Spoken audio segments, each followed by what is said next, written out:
Yeah, oh yeah. There's no rules on this show, as you both know. You never know what you're going to get with us. Right? You spent time with us. You know what this is going to do, where this is going. Barry, how's this session shaping up so far? It's a mess. I know. Knowing you. So I think we just go. Let's do it. Let's do it. That's right. Here we go. Yes. Come on, Rob. Let me hear you. Anton. Oh, yeah. Yeah. All right. Oh, my goodness. Woo-hoo. The podcast engineering show.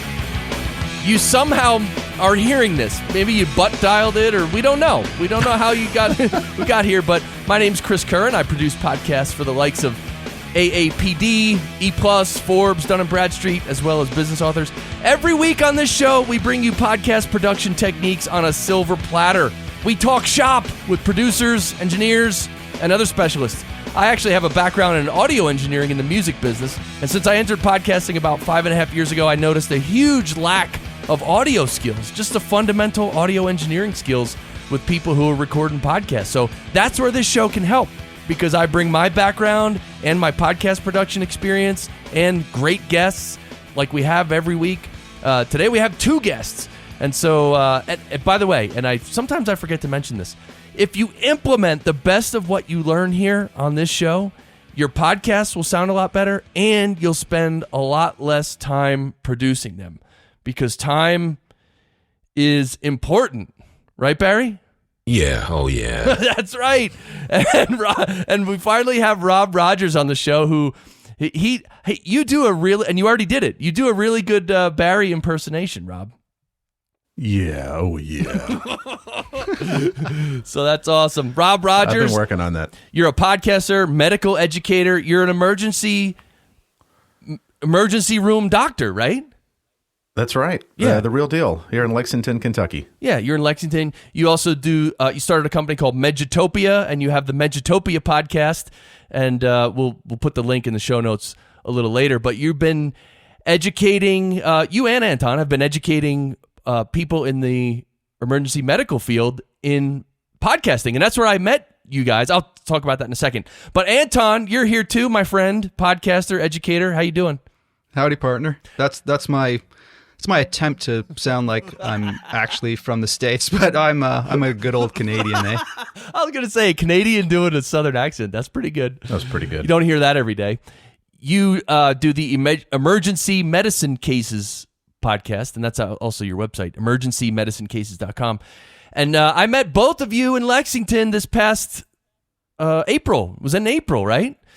Yeah, April. Yeah, you did the podcasting course, and you had all kinds of faculty and teachers and keynote speakers, and I was really honored to be there. It was just a great experience, and I was honored to meet you guys. I must say, what you guys are doing in these two worlds are in a way overlapping: emergency medicine and education, and also podcasting, because apparently there's a lot of podcasts by emergency medicine folks and emergency room doctors who are a lot of podcasts that are getting some popularity, right?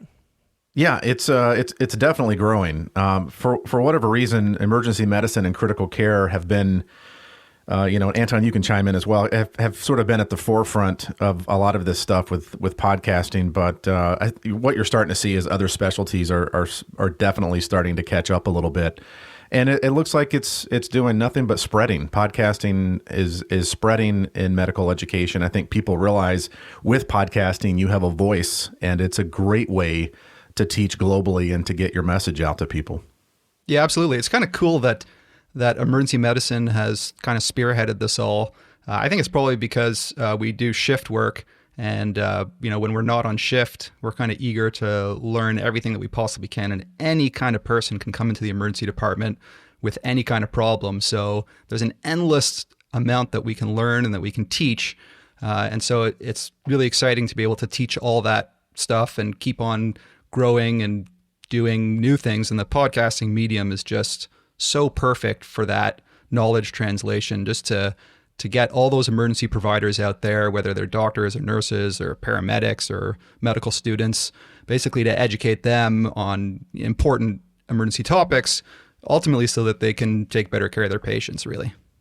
Yeah, and I think, Chris, you would agree, at least I hope you would agree, that you got to be a little nutty to podcast. You're sitting in front of a mic. There's a lot of improv involved, and, to sound not scripted, you get a little crazy when you podcast. And I think when you met us in Lexington, Kentucky, you probably would agree that we fit the bill for a little nutty. Would you not? Yes. I mean, I heard a lot about a topic that I'm not going to say because it's not PG. This is a family show. This is a family show. Josh Rivers in Oklahoma and his family, who I just got to visit with a few weeks ago. They actually visited Colorado Springs, and we got to have dinner. I got to meet Josh Rivers and his wife and children. Wonderful dinner, wonderful people. So yes, and his kids were quoting Barry to me, actually. Can you believe that? Over dinner. No joke. They're like, beans, coffee, and biscuit. Wait, what were they saying? Beans, coffee, and biscuit, and a little piece of fatback. Right? So anyway, it is a family show, but I had a great time with you guys in Lexington, and one of my... It was a realization is that you guys perform one of the most important jobs in the world. It's like when someone gets hurt and they're bleeding and they're really in trouble and they really need help right now, you guys are the ones who receive them and give them care, and you have to think on your feet. You have to sometimes ad-lib. That's the wrong word for it, but you know what I mean? Like, there's no rules when someone's in a dire emergency and it's a unique situation. So I thought the way you guys act and the way you serve the community, it really does fit in with podcasting. And it might be a little crazy, but I think it's one of the most vital functions in society that you guys perform.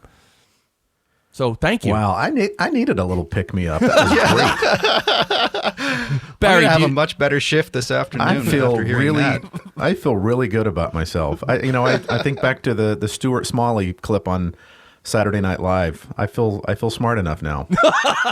All right, well, let's get to the speed round because we're doubling up this episode. A session. All right. Well, anyway, Rob, let's do your speed round first. Let us know what you're ready to sit down and do a podcast. Tell us about your mic and where you have it plugged in. Tell us the equipment and the signal flow real quick. Yeah, so if I'm sitting down, there's a couple of different scenarios. The one that I do most often if I'm sitting down for single podcasting. So what I'm using right now is the Shure SM7B mic, and that was actually based on your recommendation. And occasionally I'll, if I'm feeling a little spicy, you know how podcasters like to change it up with mics, I'll use the Electro Voice RE20. I love the sound of both of those, and there's a mic for everybody. I'm still kind of searching for mine, but those are the two mics that I use. Right now I'm using the Shure SM7B. I just purchased probably a month ago the Sound Devices Mix Pre 6. Anton, I think, actually has one of these as well. So I'm speaking into a Shure SM7B mic. That's running right into the Sound Devices Mix Pre 6, which is essentially an audio recorder mixer and USB audio interface.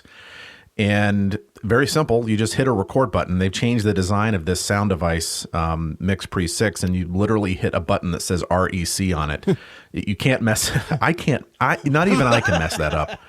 So I hit record, it records, and basically it records onto an SD card. Now, I take a couple of extra steps because I'm still sort of figuring out what the best workflow for me is, but I'll take that SD card, put it into a reader, plug it into my laptop, and then the next step is for a single file, like if I'm recording myself talking about something in education, I'll edit that sound file in Sound Studio. Now, that's just the one that I've used for many years. A lot of people use Audacity. Some people use GarageBand. For whatever reason, I just chose Sound Studio based on a recommendation from years ago. I just like it. It's very simple. It's very very easy to use. So I'll edit that sound file. And then what I'll do is I'll send it, another step, I'll send it into Logic Pro 10, where I can add in music, bumpers, and jingles. Obviously, you have to be careful with not putting too many of those in there. And then I'll mix that down to stereo. I'll have my file ready to go. And then the last and really the vital step in the process, based on what I learned from you, is that I dump it into Auphonic so that I get minus 16 LUFS. I don't even know what LUFS stands for. I know it basically means loudness. And so, but it is vital, because if you don't put it into that step, people are having to turn up their iPhone in their car. They're having to turn up the audio, and they just, they might tune out because they can't hear what you're saying. So you have to go to that step, I think. And then lastly, I upload it to Spreaker, which puts it right into iTunes, and voila, I'm done. That's awesome. I got more questions for you. Wow. Oh, this is good. All right, Anton, it's time for your speed round, my friend. Give us the quick overview.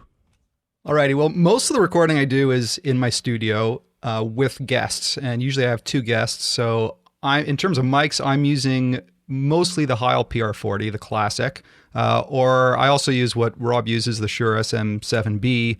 I throw that through a Triton Audio Fethead inline mic preamp, which helps to boost it because I find that the Shure has a pretty weak signal. But both of them sound pretty similar, and I love them both.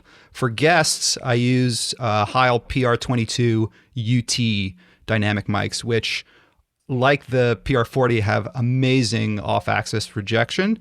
But I find that I need to give the high end a little boost in post-production for those mics. But the rejection's so good that I usually use those. Occasionally, if my studio's feeling really quiet with all the room treatment that I give it, I'll use some Audio-Technica AT2020s because I just kind of love that high-end sparkle that the condenser mic can give you sometimes. For remote guests, what I'll do is I'll either send them an Audio-Technica AT2005 USB mic, and that for the price is like just such an incredibly versatile podcasting mic. I think it's probably the best mic for under $100 US. Or sometimes I'll send them a Logitech H390 USB headset if they're not really tech savvy. And for $40, you can't really beat that. I've been drooling about the Sound Devices Mix Pre 6, Rob, and I am going to get it soon. But right now, I've settled on. I'm still using the Zoom F8 multi-track recorder, which is fantastic. But the idea that on the Sound Devices you can actually record locally and remotely at the same time is just amazing. And I hear that the preamps are incredible in the Sound Devices. So once I basically usually run everything through my Zoom F8. I record onto that, and then in post-production, I'll edit either on GarageBand if the audio quality is really good to begin with and it's a short podcast. I'll do it in GarageBand. If it's more complex, longer podcasts, or the audio quality isn't great, I'll use Logic Pro. When I record in the field, the occasional time I'll go into the emergency department and record a few little things there. There's this great clip mic called the Sennheiser Clip Mic Digital, which has an Apogee external signal converter, which is amazing. And I just plug that straight into my iPhone 6, and I'll use that to record. And then like Rob, I think Auphonic's amazing. I'll use it first when I just get the raw audio, if I'm recording remotely or even my own raw audio. I'll run it through the hum and noise reduction, and I'll get that low EQ cut off, so to get rid of all the low rumble. I'll first run it through that, then I'll do my editing, add some compression and EQ on Logic Pro, and then afterwards I'll run it back through Auphonic to use the loudness to get that lufs that Rob was talking about, and to get that adaptive leveler so that all the voices are nice and up front. Wow, this is probably the best 2 speed rounds we've ever had on this show. I mean, this is just awesome. Barry, you like what you're hearing so far? Sounds good. It's a good day when you can please Barry. Can you give it more energy, Barry, or no? Sounds good. Yep, that just like 2 emergency room doctors putting Barry to sleep. It's great. Oh man, Barry.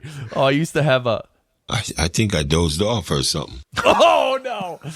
Yeah, I was asking for that. I had to play that, but no, you guys, this is awesome. All right, so let's step back through it. First of all, Rob, what in your? I mean, you're not an audio engineer. You didn't have any training to be an audio engineer, right? You noticed? No. You sound great, man. So as you're learning all this equipment and stuff, what has been the hardest thing for you to learn and kind of get a handle of? Wow. Well, first of all, there's a steep learning curve when you first start, and I think that scares some people. They don't really know where to start. So I just started, and I would ask people for feedback on what I sounded like. I made tons of errors along the way, and there's so many permutations and so many different pieces of equipment, and there's so many different ways you can go with podcasting. And like when you listen to your show, for example, Chris, like everybody has a different workflow, everybody uses different mics, and there's all this stuff going on. I think one huge thing which made the difference, and there are many, but the first one that comes to mind is determining, because I just wasn't aware of this. I don't think I paid attention to it. And really, most people really didn't say anything about it, was getting the appropriate loudness to your podcast. That just wasn't, I mean, I know what loudness means, but as far as the final product, I was just always under the assumption that you record your podcast, you get these fancy mics, and then you edit it, and then you just put it somewhere, and it magically appears on iTunes. And nobody really ever said, like, it's not loud enough. And I didn't know what that meant. And that was a huge leap for me, is just determining how to get, because that's what people look for ultimately when they watch a TV show or listen to radio or listen to a podcast. They want it at a certain loudness, and they don't want to have to mess with their the remote control or the audio at all. They just want to listen. So that was a huge jump. Finding what microphone works best for me. I think I heard this on your podcast actually, that, and I'm a firm believer of this. I can't prove it, that there's probably a microphone for everybody. And in other words, there's a match for you out there somewhere in microphone land that matches your anatomy, the way your vocal cords move. And finding the right mic was important. But honestly, I think it was just experimenting with microphones. Probably the biggest mistake I ever made, because you are a sound engineer, was I recorded a couple of episodes on a $1,000 Neumann microphone, which is one of their condenser microphones. And I'm in a soundproofed small, I call it the pod cave. It's like this little office in my house. And I've got all the sound tiles on the wall, and I thought I was good to go. And when I recorded, I could hear through 2 walls, wind chimes in the backyard. If you listened really carefully and cranked up the volume, you could hear ding, you could hear the little wind chimes going. And I just, never really thought about, maybe that's just my own issues with knowing what a condenser microphone is really for. It's really for Mariah Carey in a sound booth, not for me. So I think getting good at podcasting simply is just, you make tons of mistakes and you learn and stand on the shoulders of giants, and you ask people, what's this sound like? What do you think I should do? And just experimenting, and you'll get better and better. If you invest enough time, you'll get better. It's just been time and practice, really. Right. Cool. So Anton, how about you? Was it hard for you to sort of gather all the, information and knowledge and wisdom that you have now about audio and recording? Well, before I went into podcasting, I actually applied to medical school and recording engineering at the same time, and I got into both. And then I ended up going to medical school and didn't do any recording, any audio engineering. But I did, for a very brief time, work as an assistant audio engineer in a studio for about 6 months. So I learned a little bit about it, and I had a keen interest in it. When I started podcasting, though, it was back in 2010. There was very little online or really other podcasters that I could learn from. So for me, kind of like Rob, it was also a lot of trial and error at the beginning. And then once podcasting got more popular, it was a lot easier to speak to other people who were podcasting and just share knowledge about different gear and different methods that we could use. And it's just really just taken years and years until now it's become kind of an easy workflow and a lot more intuitive. Nice. And yeah, Anton, I think it was 1 or 2 months ago, you sent me a couple clips of yourself, one with the SM7B and one with the PR40, and you asked me, like, hey, what do you think about this? And a lot of people are doing that now. They're sending me some clips, and they're like, hey, Chris, I recorded this one way and then this the other way. Which one do you like? And I kind of find it interesting, although, if 1,000 people emailed me that, I wouldn't be able to do it. But anyway, I don't know, on your voice. Yeah, Your ears are great, man. You have great ears. I could have at the podcasting course. It was amazing. We had this podcast war where the participants all made their own podcast during the podcasting course, and at the end, we had kind of a row of judges, and Chris was judging on audio quality, and the stuff that you picked up just listening once through on sort of a crappy pair of speakers in that place was unbelievable. So yeah. So I was like, I gotta get this guy to listen to my recordings. Yeah, and by the way, you get all those requests because we send everybody to you.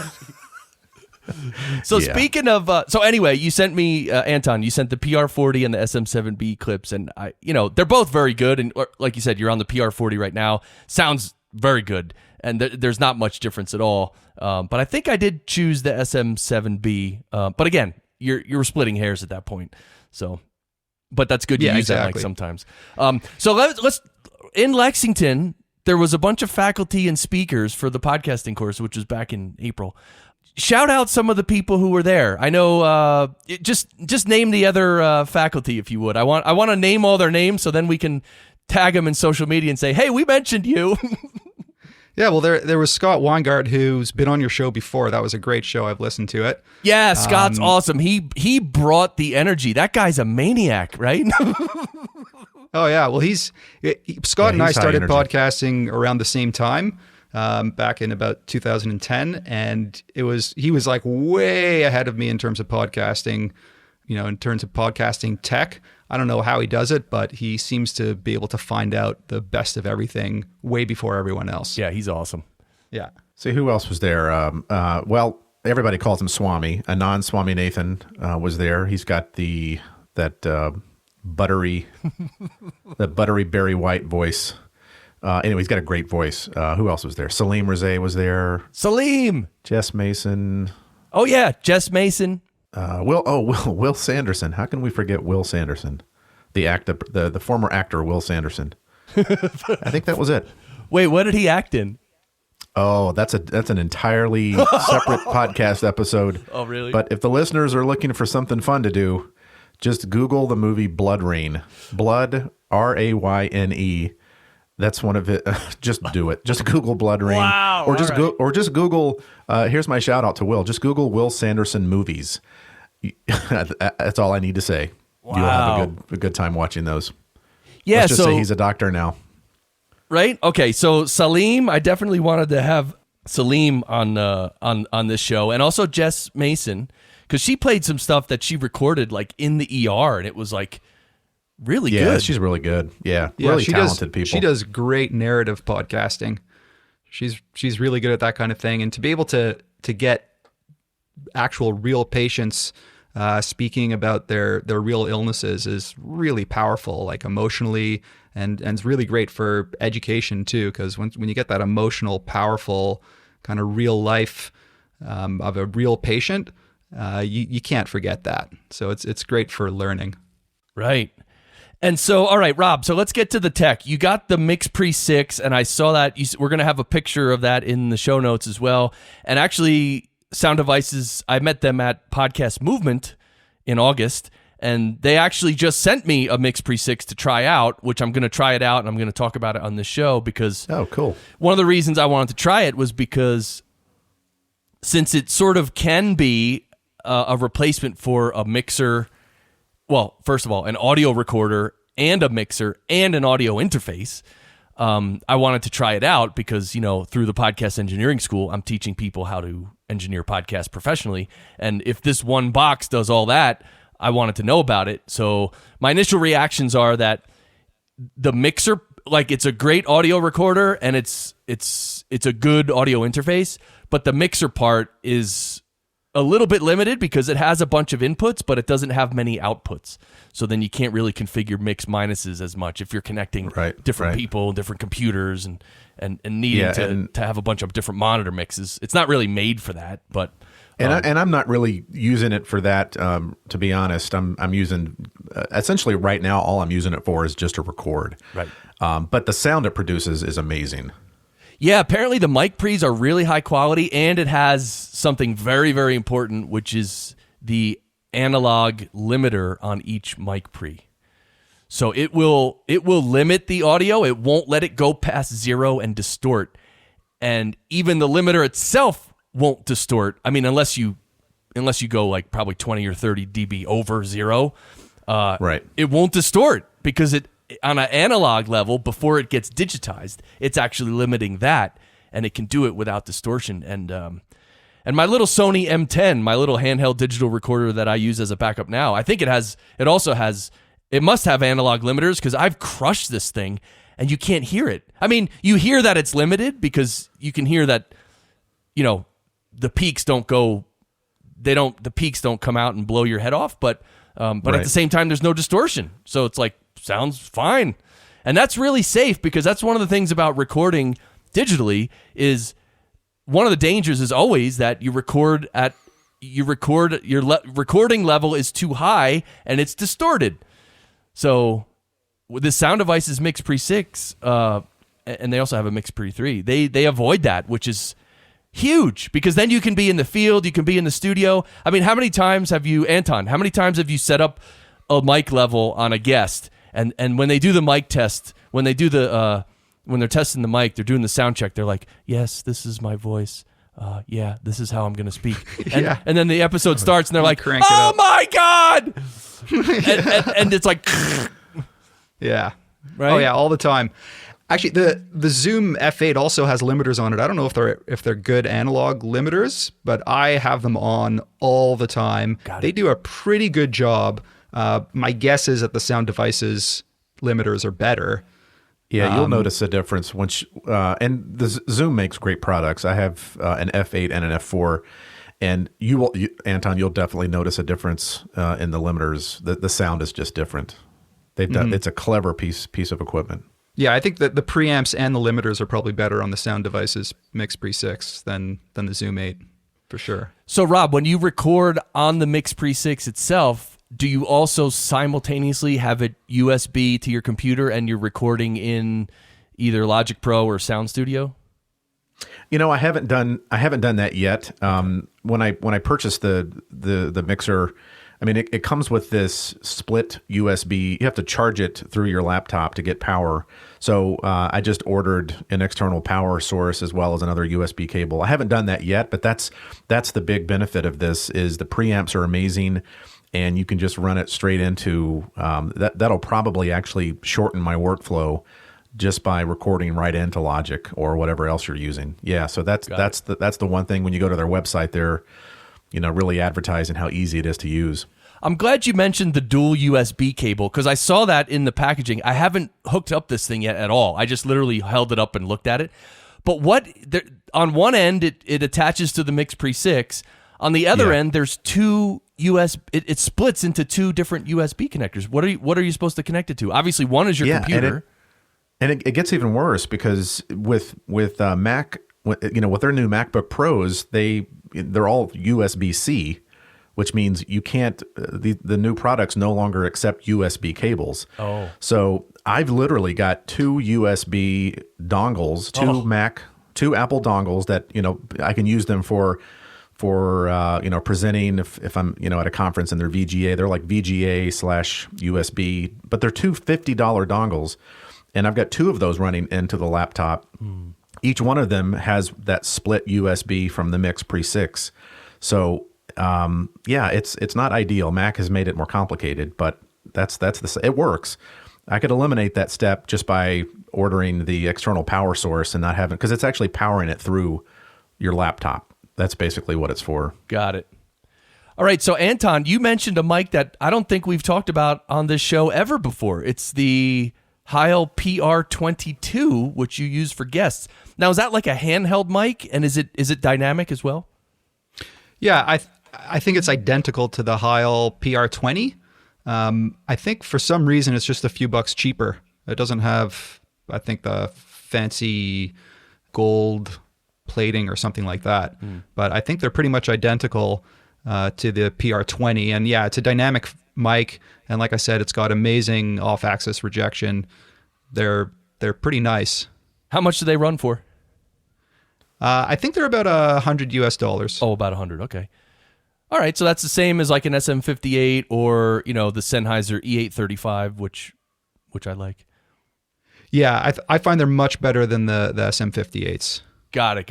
Yeah, because right. Yeah, the 58s are workhorses and they're good, but they've over the year. That's an old microphone, right? That was designed way back when. So, later designed microphones are just probably a little more present, a little higher output, things like that.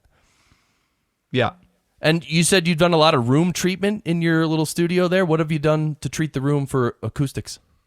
Yeah, I kind of went the cheap way. I just went to a fabric store and essentially picked out the plainest, cheapest, and cheesiest velvet that I could possibly find and just covered all the walls and the ceiling. It kind of looks like a Bedouin tent in my studio. I'm going to have nightmares tonight.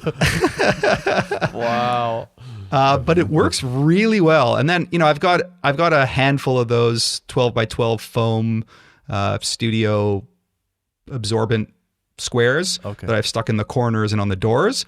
But most of it is just velvet that I've hung not just straight, but I've actually hung it kind of like an accordion, so that the sound hits it at different angles and disperses it at different angles. Right. And it's pretty damn quiet in here. I mean, it's not as quiet as a professional studio. Yeah. But it's close. Yeah, but knocking down those reflections is important. Actually, Barry just slipped me a note that said he has actually seen your acoustical treatments of your room. Barry, what was your reaction when you saw Anton's acoustical treatments in the studio? Oh man, wow. And what else? Wow, man. Wow. That's my favorite one. Oh, those are the new ones. I got to turn up the volume on them a little. Oh, Barry is precious. He's like, oh, wait, I'm going to play it again. Oh man, wow. Oh, that's fine. I want to have that. I got to get that one to be on my phone. So when because quite often in conversations with my wife, I want to play that sound clip. She'll just say stuff, and I'm just like, oh man, wow. It's funnier with my wife than on this show. Anyway, all right. So Rob, you mentioned Sound Studio. That's a software that you do some editing in. Is that a multi-track or is that just like a little stereo editor? Yeah, no, it's a single track. And you mentioned like what made the difference for me with podcasting. I think making the leap from working in single track to finding out and discovering how easy it is to simply dump in different files into a multi-track program like Logic, it just opens up. And I actually learned a lot of this from Anton, how to put in multiple audio tracks, how to put in, your music and your jingles. Trying to do, you can maneuver the file within Sound Studio. It's a single track, but there's all these little buttons at the top where you can actually insert music, and it just doesn't sound good, and it takes so much time. But that's the first thing I learned on many years ago when Mel Herbert, a friend of mine, who does a lot of podcasting, probably the most popular podcast in emergency medicine. That's what he was using at the time. And he said, just try it out. I think it's $30 on the App Store, or maybe even a little bit cheaper. But other people use Audacity. I'm not a big fan of Audacity because it crashed on me just one time. Yeah. At the end of my recording, and it ruined everything. This was probably 10 years ago. And I was very jaded and biased about it. It's a great program. Many people like it. But anyway, I stuck to Sound Studio. It's a single track. And that's what I do a lot of the editing in, just because I'm just very comfortable with it. Right. I mean, that's the beauty of these field recorders, that you just record onto your field recorder. I tend not to use my computer at all because I don't want the fan noise into my mic.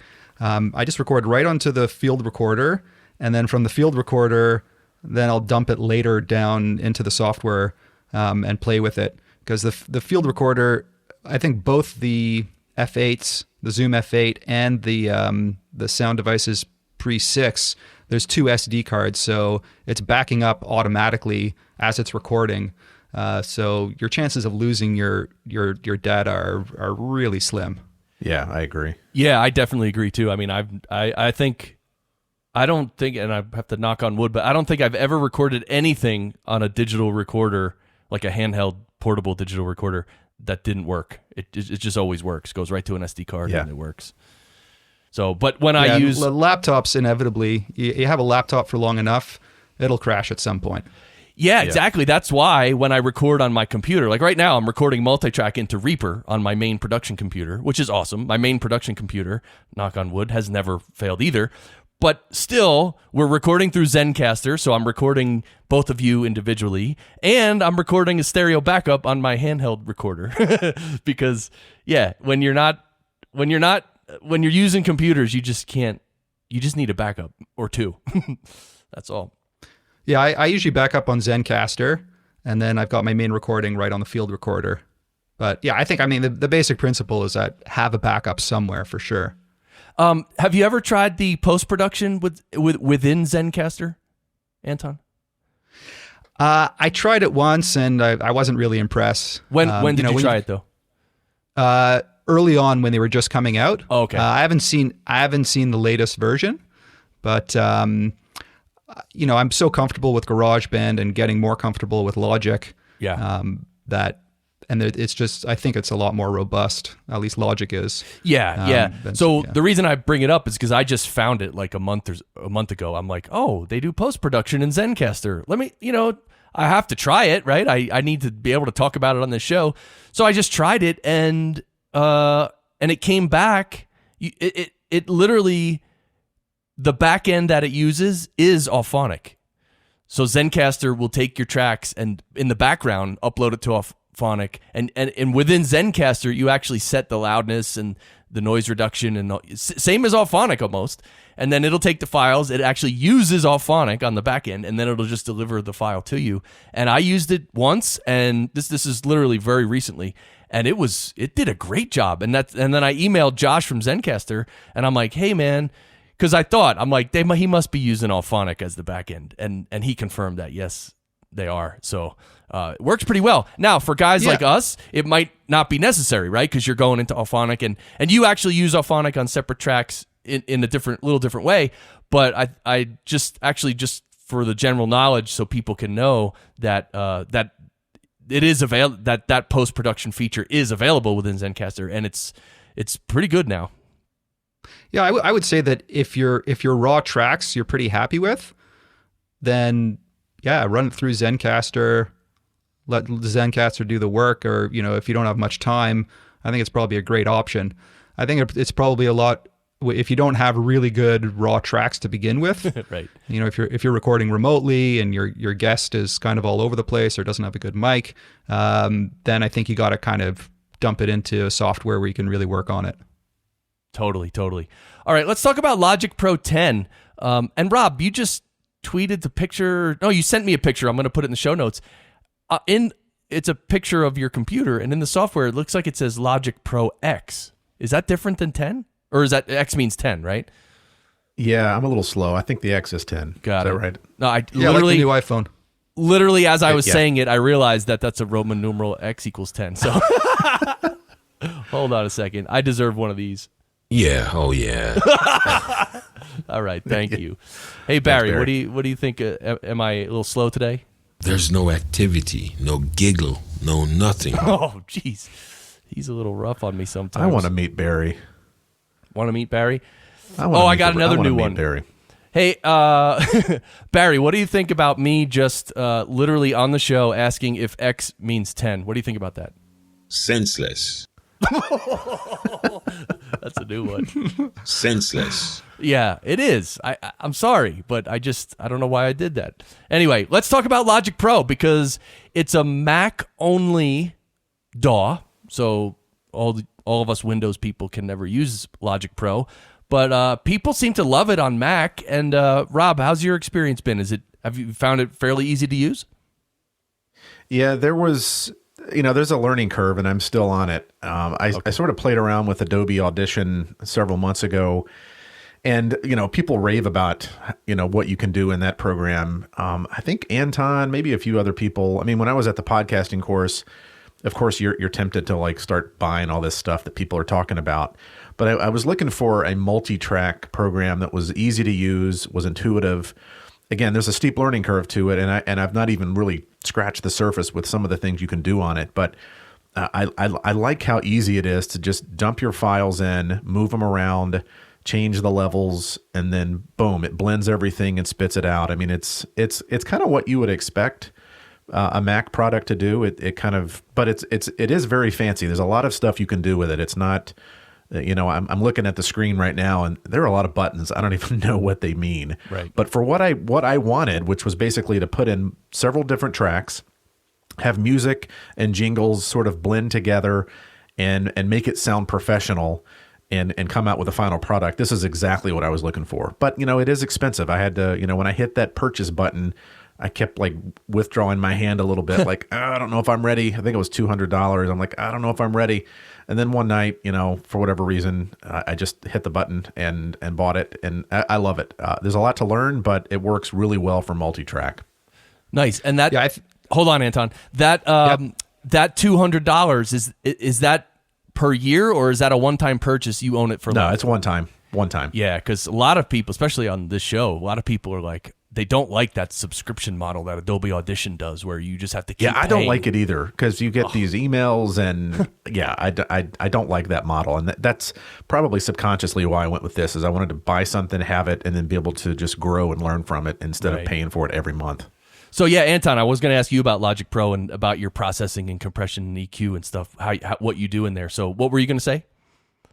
Yeah, I was just going to say, as a step up from GarageBand, I started with GarageBand, like a really old GarageBand version 2010, and got really familiar with GarageBand. As a step up from GarageBand, I think Logic Pro is great, because you can literally just take your files from GarageBand and dump them into Logic Pro, and there's no problems. All the stingers and jingles, the library they have in Logic Pro is really quite amazing. It definitely saves time, where if you're doing sound design, rather than having to go and search for other music and jingles and stingers and stuff, you can just mostly, at least I do, use mostly the library that they have in the GarageBand / Logic Pro. So as a transition, it's really easy. I love the library of audio files that they have, and I find it once you've used GarageBand, and Logic Pro is really easy to use. I too haven't really delved very deep into all the functionality, but certainly the preset voice enhancements are pretty damn good. I mean, I use those for most of my guests and for myself. And then I might just need to add a little bit of EQ, maybe a little bit of compression after that, and it's set. Sometimes I just use their presets, and they're perfect. Yeah, what are those presets? Describe them, and where are they within Logic Pro? So in both GarageBand and Logic Pro, you can get to. They just have a library of presets. I think one of them is called the Legacy presets, and they have one for podcasting. Huh.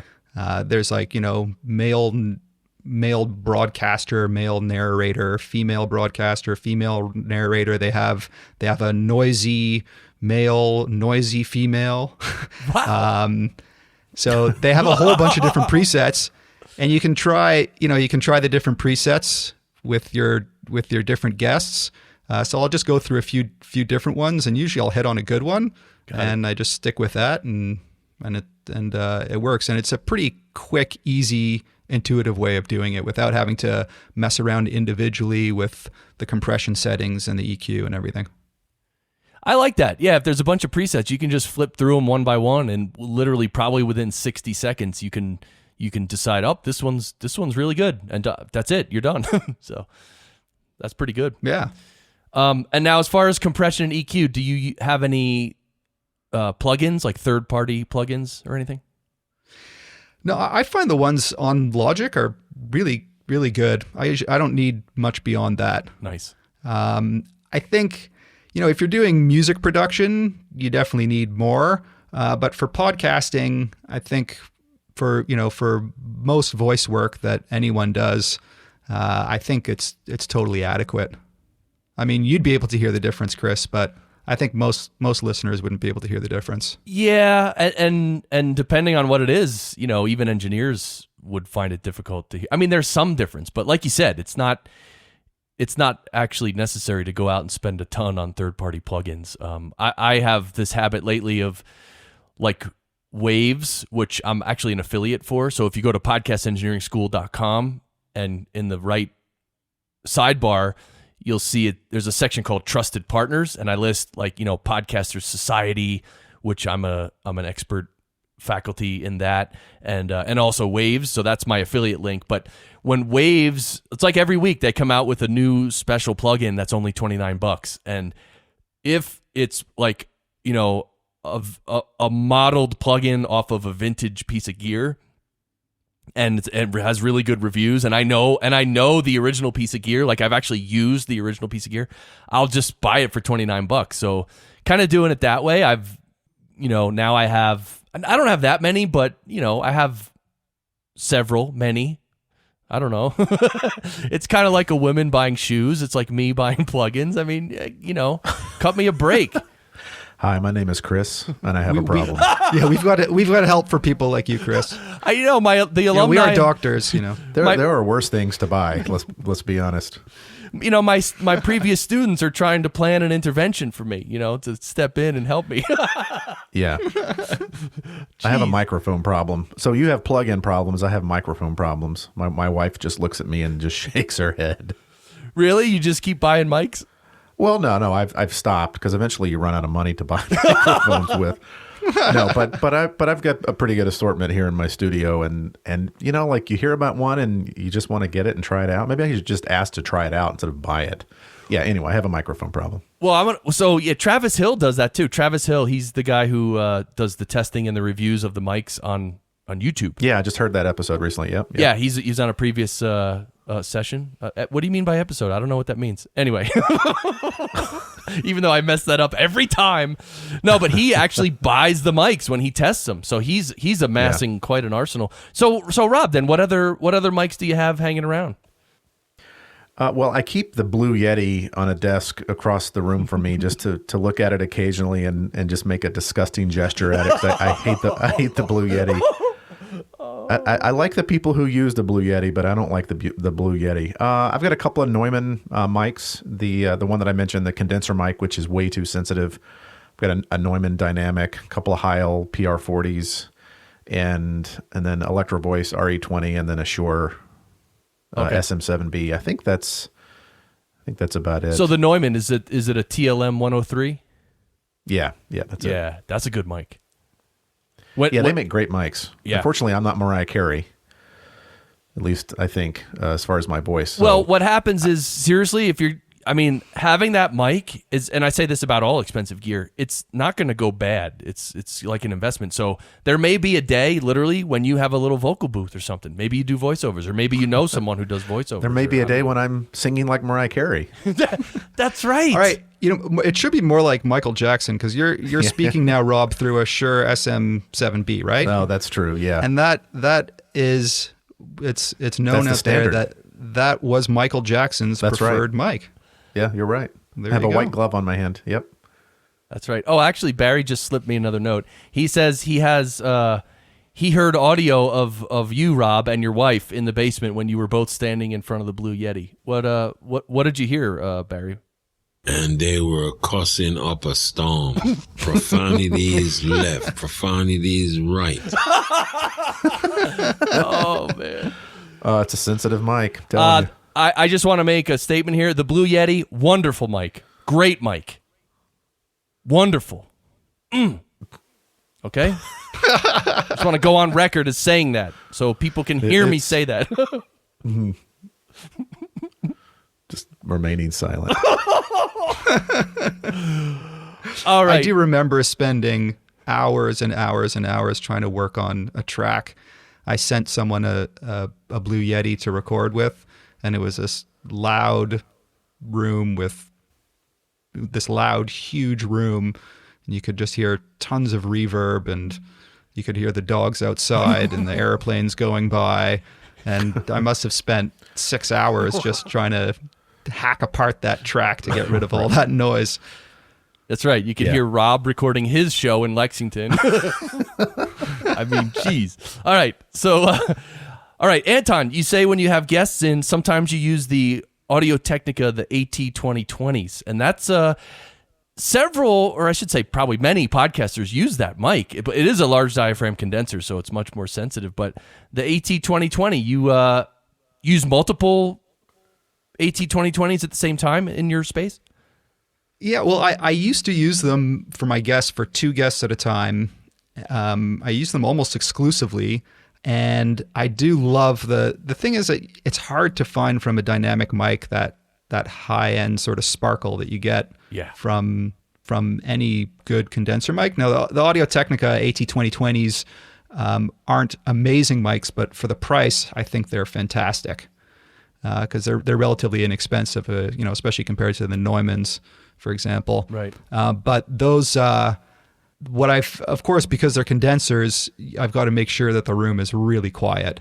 Right. But I got to say, probably my favorite sounding podcasts I've done have actually been with the guests using those mics. Right. But I end up spending a lot more time trying to get rid of extraneous noises, and also I find that the guests really have to really know how to use the mic properly. Right. Because it's just so sensitive. It's going to pick up every tiny little thing. Yeah, and if they drift off the mic too much, then you start getting a lot of room noise in there. Yeah, exactly. Anton, your voice sparkles. Don't get me wrong. Thanks, Rob. Yeah, you're a sparkly kind of guy, Anton. Actually, having met you. Well, it's I've got my EQ. I've got my pre-EQ just cranked through the ceiling on like 5K. And speaking of how condensers just have that high-end sparkle and clarity that dynamic microphones don't, that's why I want to try the Rode Broadcaster. Because remember, I asked Travis Hill about that, and he was saying how it really is like a tight cardioid pattern, and it's an end address mic, so you speak into the end of it, and he says it doesn't pick up, as much room noise as a regular condenser. Wow. Yeah. Yeah, I'd love something like that. I mean, something that sounds like a condenser, but that has a lot of off-axis rejection. That would be the mic for me. Yeah, that's why I'm just going to have to buy it. I think I'm just going to have to buy it. And one thing about Rode mics, by the way, I just remembered this, that apparently, I think Travis mentioned this, that if you buy it on Amazon, they from certain sellers or from any seller on Amazon, I think they won't honor the warranty. So just be careful if you're buying a Rode Broadcaster. Don't buy it on Amazon. Probably buying it from B&H is just the better deal, because then you don't have to pay tax on it anyway, and they'll ship it right to you, free shipping. Now, Rode has a Broadcaster, and then I'm not sure if I'm on the site right now. They used to have one called the Procaster. Yeah, they still do. They do. I had a Broadcast. It was called the Broadcaster, but it was white. And I'm looking at the site now. It looks like that microphone's been upgraded or changed. Is that? Yeah, I don't know. They have the Podcaster, the Procaster, and the Broadcaster, and they're all very different. So I don't know the history of those Rode mics. I think that's what they have now, I'm pretty sure. So I don't know what you had. Yeah, I had one that was white, and I think it was called the Broadcaster, and it looks like they've totally redone. I think the white one is like the Podcaster, actually. Did they have one called the Podcaster? Maybe you're right. Yeah, it's USB. Was that right? Yeah. Yep. Yeah, that's it. Exactly. Yeah, that's the Podcaster, which is a dynamic mic. It's USB. I don't think it has XLR as well as USB. I think it's USB only. And yeah, that's the lower end mic. That's probably, definitely under $200, maybe even $100 something dollars. Well, that's great. I have another microphone I need to buy now. Thanks very much. Oh, you know what? Sure. we should buy one and just send it mail it to each other. We should do that. The mic exchange program. Yeah, we should do that. There was some guy, I think Mark Johansson told me there's someone, because he was thinking about doing it possibly, just like renting out, like having a little kit of 5 different mics, and it's like a microphone test drive kit, and just someone pays you X dollars and you mail them all the 5 mics, and they can play around with it for a couple weeks and then mail it back. But he said there's someone already doing that, and I don't know if you can make a lot of money doing that. That might be more trouble than it's worth, but interesting idea.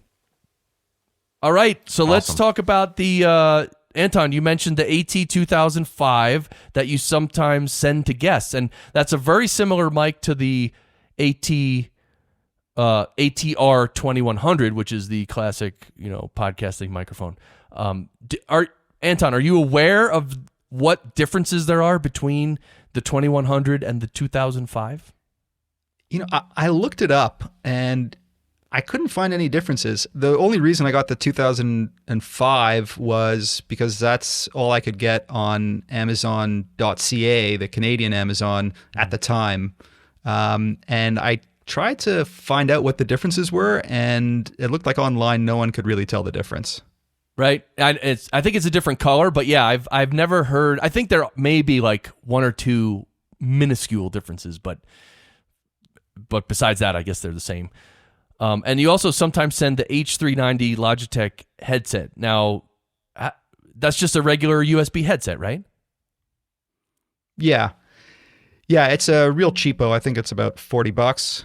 And the sound isn't great, but that's something I'll do if the guest really isn't tech savvy at all and just needs to sort of plug in and record. Right. One that I recommend for that is I have recommended it so far. I haven't looked into headsets in a while, but within the last year and a half, let's say. But the Sennheiser PC8, I think it is also around $40, but it's I have one. I bought it, and it's pretty good. Again, it's a headset, but for any use where you can't set up a real nice microphone setup, it's okay. And especially in a case like yours where you're sending it to people, that would work too. Yeah, cool. I might want to check that out because the Logitech's all right, but every time I get an audio track with the Logitech that was recorded on the Logitech, I'm kind of like, I got to work on this track for a while. Okay, and the last thing, Anton, the Sennheiser Clip Mic Digital, which you record right into your iPhone 6. Is that the same one that Jess uses? I'm not sure if she uses that one. I just bought one of these as well. Oh yeah, do you like it, Rob? Yeah, I've been sort of playing around with it. It's high end for a little mic that goes right into your phone. It's really good. Yeah, Apogee makes really good preamps, and I was just surprised to see that a little clip mic had a preamp made by Apogee that was in line. I was pretty impressed with it, and when I listened to it, I think it's pretty good, and you can just literally stick it in your front pocket and take it out anytime while you're at work, in the field, anywhere, and just record something really quickly onto your phone. That's the beauty of it. And it must be like a cardioid pattern, right? Directional pattern? Yeah, I think so. Okay. Yeah. No, actually, I think it's omnidirectional, actually.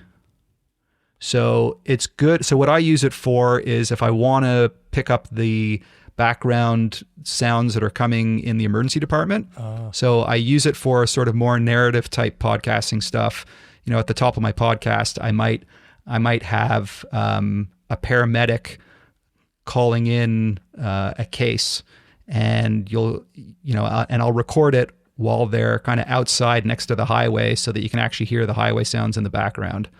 So I use it for kind of like in the field when you want to get that background sound. Right.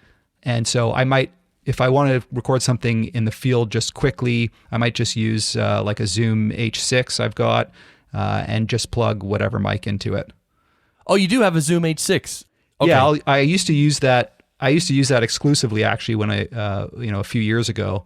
And it works pretty well. The preamps are pretty good, but not as good as the F8. Got it. Right. So, this has been awesome. Can you believe we're out of time? Barry, we're out of time. No way. You crazy? I'm not crazy. We're out of time. Rob and Anton have shared so much. Thank you guys for coming. And just another shout out to all the other faculty who were in Lexington. It was great to meet you guys. And Rob and Anton, I was so happy to meet you in Lexington. You really treated me well and put on just a stellar event. It was just absolutely tremendous. People are still raving about it on Facebook to this day. I know because I'm part of that group. And so Rob Rogers, Medutopia podcast, and we'll have the link in the show notes. And Anton Helman, Emergency Medicine Cases podcast. And also that's the website. All the links will be on the website. Thank you guys so much. This has been great. Yeah, thanks so for much, having us. Chris. That was great. I'm looking forward to hearing some future podcasting engineering shows. That's right. I've been looking forward to this one for a while, and it was a lot of fun hanging with you both. And I know, Rob, you hold on. Stop the music. Rob, coming up in 2018. Is September? It's November 7th through the 9th, 2018. November 7th through the 9th, 2018. I'm doing my voiceover voice right now. It is I don't know how to pronounce it, Rob. Ikigai Med Ed. Okay, Ikigai. Just think your I, your key of your car, and a guy. Ikigai. Ikigai, and that's a Japanese word, correct? Yes. It's not a Lexington, Kentucky word. It's a Japanese word. And what does that word mean again? It means many things. It's basically what you're meant to do in life. It's kind of like your niche in life. Like, what are you meant to do? What makes you happy? Got it. Right. And there's like what you like to do, what you're good at, what you love to do, and where all those things sort of overlap. And what you can make money doing. And so there'll be, That's cool. So I had to Google it to not only learn how to pronounce it, but to know what it meant, and then to look at these 4 overlapping circles. It kind of makes sense. So it's a medical education course blended with podcasting, blended with wellness, and then all of that's infused with entrepreneurial spirit type of stuff. So it's basically how to be happy in med ed and potentially develop an entrepreneurial career path. Right. And also you're going to be teaching some about podcasting and all that. So this is exciting because, the quality of the course this past April was tremendous. And I know you're going to even up your game even more because it's in a castle, actually, right? You told me. Yeah, it's in a castle just outside of Lexington, Kentucky. Plopped right in the middle of the state of Kentucky is a real, medieval castle. It's crazy. So we're going to get medieval November 7th through the 9th, 2018. That's right. We have a whole year to plan for it. I've already committed. I'm going to be there. Rob told me, he said, I know where your room's going to be in the castle. Okay. So we're going to hang out in Kentucky. It's not in Lexington. It's just outside of Lexington, right? Well, the funny thing is it's in a little city called, so let me ask you this. You ever heard of the Treaty of Versailles? Yes. You've heard of that, right? So this city, when I first moved here, I pronounced it Versailles because that's exactly how you would pronounce it. In Kentucky, they pronounce it Versailles. Okay. I'm not kidding. They look at you like you're from another planet if you pronounce it Versailles. Okay. So this course is in Versailles, Kentucky, which is just outside of Lexington. Okay. Yeah, that's a different podcast episode right there. That's cool. So there you go. So, it might not apply to you listening to this show right now, but it kind of does. Would someone who's not in medical education, would someone like that attend, or is it only for medical educators and emergency room folks? No, it's definitely for all specialties, not just emergency medicine. All specialties, surgery, pediatrics, you name it. But there's so much that's going to be part of this course that relates to just being a good educator and learning how to develop resiliency and wellness and how to podcast your message. And really one of the most important aspects that's going to infuse through the course is how to take all that you do in your life with your job, whether it's medical education or just education, and try to turn that into an entrepreneurial endeavor that may actually take you to a level you've never dreamed of. So it's way beyond just medical education. So there's, if you're not in medical education, obviously this is marketed towards medical educators, but if you just want to be happy in life and kind of figure out what it is that you're meant to do on this planet related to education, this is a course you ought to check out. Yeah, because it sounds like, you're not going to be teaching how to do medical education. You're just going to be teaching how to, on the side of what you're doing with your passion, how to develop an entrepreneurial venture that ends up balancing out your life, making money, and making you much happier. That's awesome. Yeah, that's exactly it. That's cool. So I'm going to be there. So I don't know. I'm just psyched for it. You're going to have to wait a little while. It's not until 2018, but I can't wait that long, but I don't have a choice. So So that's going to be awesome. Well, that's going to be awesome. I'll also put the link to that Ikigai. See, now I know how to say it. It takes a little practice, but you got it. Yeah. I'm going to include the link to that in the show notes. So thanks everybody for listening. Thank you, Rob Rogers, Anton Helman, everyone else on faculty at the podcasting course in Lexington. I miss you guys. It was great to meet you. It was wonderful to hear all the stories about, I'll say it, RFBs. Oh, anyway, until next time, you guys know what to say. Sound great!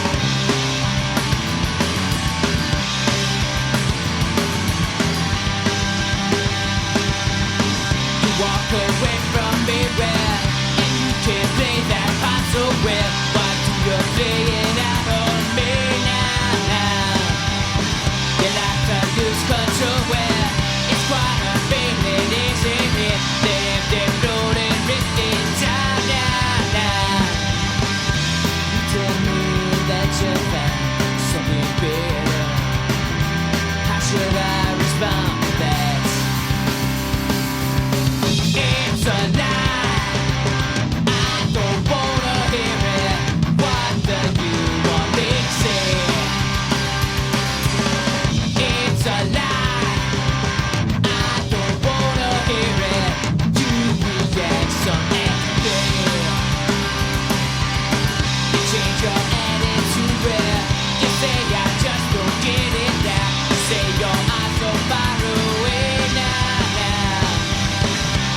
Gave up on me where some chance you gave me gave away. You say I wouldn't understand now.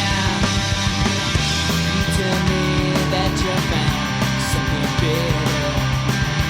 How should I respond to that? Oh yeah, I say now it's a lie.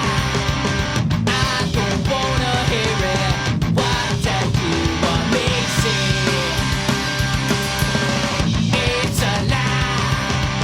I don't wanna hear it. You react so angry. I want you to know you will ever always be true. I gone over all we've been through. Doesn't seem that long a time now.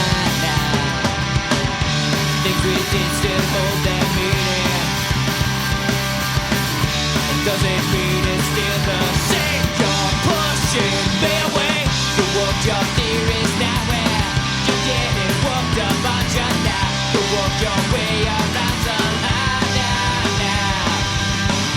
Yes, it hurts me now where that you don't talk to me now. Now that these words have slid apart now.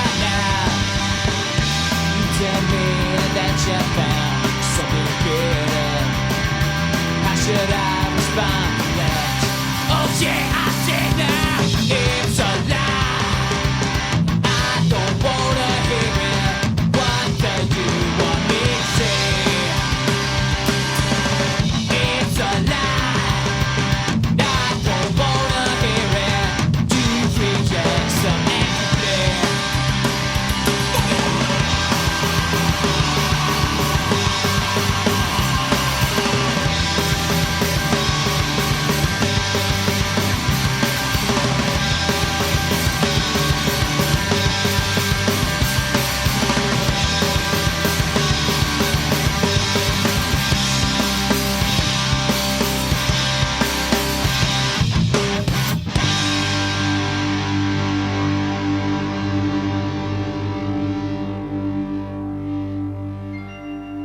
That's so cool. You can trigger all that music and stuff. Yeah, you just have an iPad with a soundboard. Yeah. Yeah, just have an iPad. I just started experimenting with that. I just plug it into the sound devices, or you could whatever, Anton, your F8, and it basically treats it as a mic, so to speak. So you could, whatever app you're using, I forget the app name. It's on my iPad Pro, but you just click the sound and it puts the sound in real time. It's pretty cool. Yeah, and then you. Wow. So what software do you use, Chris? The soundboard I use is called Soundboard. Yeah. If you look up soundboard in the App Store, you'll find it. It's a purple play button. Just look for the purple play button. And there's a soundboard Lite and there's a soundboard, I don't know if it's Pro or whatever, but I paid $38 to use this app. And so, yeah, it's a bunch of soundboards, and you just load your sounds, and then you just have it up live while you're doing anything, and at the right moment, you just hit. Because I've been doing quite a bit of live podcasting at conferences and stuff, and it would be like perfect for that.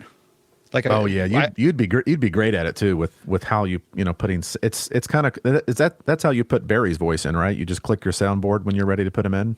Yeah. Oh yeah. Touche. Yeah, that's how it works. It's awesome. Here's a new one I haven't revealed yet. This is a good one. Try and think of a good question for this one. You're bored? We'll send you to North Korea in a labor camp, and you learn what bored is. They're bored. Man. See, I got to turn it up. It's too low. I'm just trying to imagine. You've got Barry. How much time do you have with Barry when you're recording this stuff? I'd say overall, I recorded Barry probably 3 or 4 different times, and one of them was for like 45 minutes. One of them was for like a half an hour, and a couple of the others were like 15, 20 minutes. Well, that's it, eh? Yeah, that's you all must I have had a ball just. And did you script it, or did he script it, or both? No. He nothing was scripted. He was the maintenance guy in my building. He would just come in and talk with me. He tells stories. You're like, record. Yeah. No, I just sort of slowly, I'm like, dude, I got to record this. So I just slowly started putting the mic in front of him. And I told him, I said, Barry, I'm going to record this. Just ignore the mic. Don't worry. And he just went off telling stories. And I went back and I just clipped stuff. That's all it is. Nothing was scripted. Wow. You got to do an episode on that. Have you done an episode on it? Well, I've mentioned this before. I've said this on the show. Like how you've done it, yeah. I mentioned many times. The question is, could you craft all of those answers that he has into you basically interviewing him on a podcast? Yeah. That's a dangerous thing, man. Oh, wait, sorry. That one was too loud. I wanted to hear this one again. You're bored? We'll send you to North Korea in a labor camp, and you learn what bored is. They're bored. Man. Oh, and here's the other one. Oh, I used this one in the last session. I debuted this one, and I said, Ralph. I said, Barry, you've heard Ralph Rivera's podcast, right? What was your reaction to Ralph Rivera's podcast? Yeah. Oh, wow. Forget it. Awful. Oh, God. Anyway. That's awesome.